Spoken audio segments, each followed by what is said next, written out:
Great Britain was ruled by the Roman Empire for almost 4 centuries. There, the Romans built great cities and forts, the economy flourished, and the island was a prime example of a successful Roman province.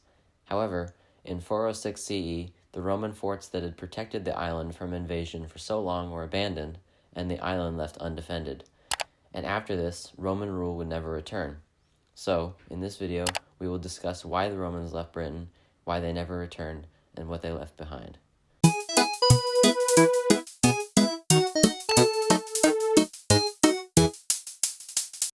Before we can talk about why the Romans left Britain, we have to talk about how they got there in the first place. When we think of Rome today, a picture of London isn't exactly the first thing to come to mind. The Roman Empire, as its name suggests, started in Rome.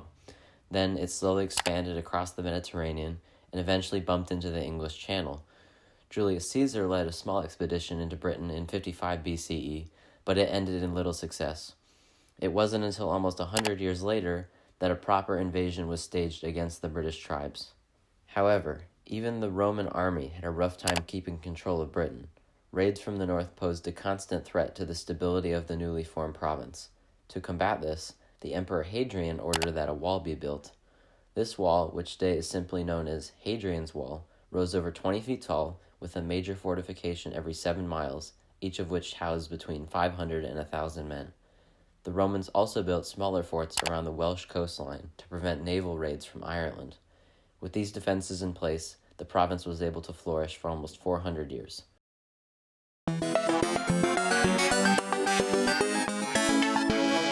While Britain was defended by the Romans for hundreds of years, it was very expensive territory to hold. All the walls and fortifications were very costly to the empire, as were the garrisons defending them. This wasn't a problem during the empire's golden age, when Rome could afford to maintain its vast territories. However, it became a major issue during the 400s, when Rome faced invasion from several fronts. The Germanic tribes on the mainland had been causing problems for the empire for centuries, but in the winter of 406 CE, the Rhine River froze over, allowing the barbarians to invade Gaul. They easily overran the Roman defenses in the region and were dangerously close to Rome. The emperor sent word to Britain calling for all troops stationed on the island to aid the defenses in Gaul. This left the province defenseless, and the neighboring tribes swept through the island. There are almost no written records from this time, but still preserved for us today is a plea for help sent to the troops in Gaul, demanding that help be sent back to Britain. The brief letter reads, quote, "The barbarians push us back to the sea pushes us back to the barbarians. Between these two forms of death, we are either slaughtered or drowned." But Rome sent no answer, and would never again regain control of the island.